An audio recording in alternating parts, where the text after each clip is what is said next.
What's going on, guys? Welcome back to From the Red Carpet. On today's episode, we have some surprising news for Spider-Man and an update for the upcoming Welcome to Derry series headed to Max. So stick around, and we'll dive right in. Sony may be losing the rights to Spider-Man. So the fourth Spider-Man film is set to release after Avengers Doomsday. With all the back and forth between Sony and Marvel over Spider-Man's plot and release date, it's surprising that the film's even still happening at all. So part of Sony's contract with Marvel Studios over Spider-Man states that a Spider-Man film has to start production 3 years and 9 months after the previous Spider-Man film. Also, a new one has to be released every 5 years and 9 months. So, with No Way Home releasing back in 2021, we're pretty much almost there. If the movie doesn't get released on time, this could possibly void the contract and shift the rights back over to Marvel Studios. As it stands, Spider-Man 4 must start production by September of 2025. But with all the other stuff going on, it may get pushed back to 2026. So, Sony. We'll have to wait and see how this plays out. But if it stays the course, Sony may be losing Spider-Man. In addition to that, it looks like Tom Hardy may return as Venom in the fourth movie. And I know, we've been hearing that for a while now, even before Venom: The Last Dance. After Spider-Man No Way Home, there was news of Spider-Man and Venom eventually meeting. And it was speculated that Tom Holland would have a cameo in The Last Dance, but that never ended up happening. So, as of now, they'll meet in Spider-Man 4. What that means for the rest of the plot, I'm not too sure. But if Sony loses the rights, then I guess Marvel can just do whatever they want. Speaking of Spider-Man, he'll have a big role in Avengers Doomsday.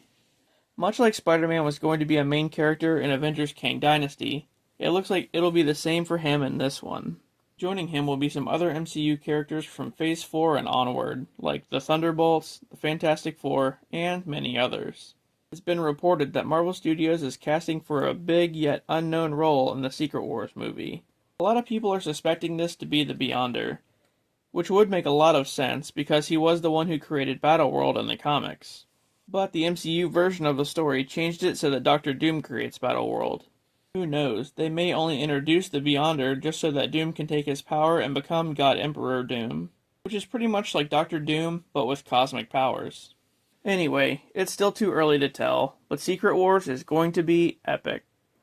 The first cast member for Eyes of Wakanda has been revealed. The animated series, Eyes of Wakanda, will feature Wakandan warriors throughout time who are traveling around the world hunting for vibranium artifacts. So far, not much is known about the series, but we have our first cast member.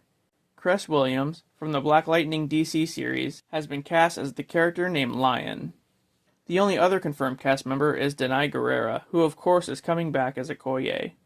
The series is set to debut on Disney Plus on August 6th. Deadpool and Wolverine is getting a sequel. With the wild success of the third Deadpool movie, the director, Sean Levy, pretty much said that another one is all but confirmed.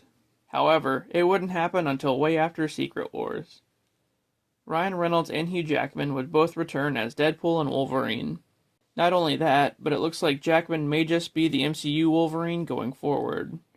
So, they're not going to cast any other actor to play that role, which is pretty cool. I mean, some roles are just better that way. Look at RDJ as Iron Man, for example. Anyway, another Deadpool and Wolverine movie? Yup, sign me up. The Punisher is getting his own series on Disney+. We've talked about this a lot before, but it's been confirmed that at some point after his return in Daredevil Born Again, Jon Bernthal will be getting his own series. This will be way later down the road, though, so there's no other info just yet. We have a huge update for the Wonder Man series. The Wonder Man series, starring Yahya Abdul-Mateen II, finished filming way back in April of this year. However, due to the writer's strike that went on, and some other stuff, it just wasn't released. The series will see Yahya playing a twisted version of his superhero persona, Wonder Man. Marvel Studios is changing his origin a bit though, since in the comics, it involves Stark Industries and Baron Zemo. It looks like as of now, in the MCU, they're not going that route. The series is also said to be extremely meta. When it starts off, Yahya will literally be playing himself, an actor going from audition to audition trying to land a superhero role. After he gets rejected a lot, out of desperation he sneaks into Marvel Studios where he runs into Kevin, the AI from the She-Hulk series. Kevin sticks Yaya inside the literal MCU. Then, knowing that he's inside the Marvel Universe, Yaya gives himself superpowers and becomes Wonder Man. From there, he'll be messing with various situations happening inside the MCU. The series is set to release on Disney Plus in December of next year. We have a release date for the DCU Lanterns series. Recently, it was mentioned that there will be a new Green Lantern series headed to Max as part of James Gunn's new DCU. The series will feature both Hal Jordan and Jon Stewart, who team up to solve a mystery here on Earth.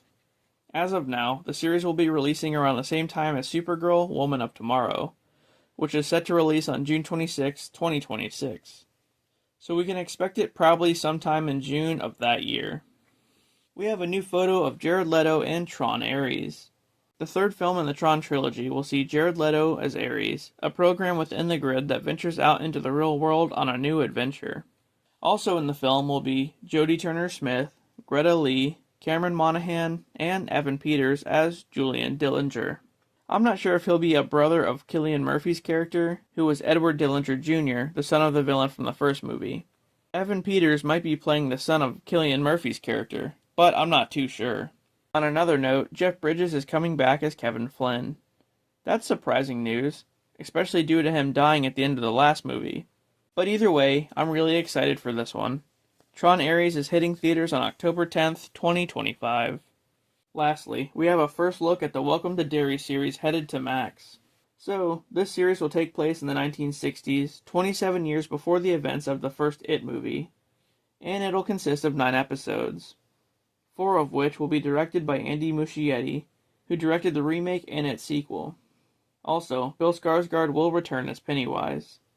In addition to Skarsgård, the series will star Chris Chalk, Steven Ryder, Taylor Page, Madeline Stowe, Chad Rook, James Remar, and Jovan Adipo, who looks to be playing a relative of Mike Hanlon.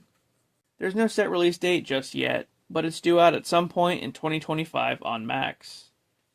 Well, that does it for this episode of From the Red Carpet. If you enjoyed the content, please don't forget to like and subscribe for more. And with that, I'll see you on the next one.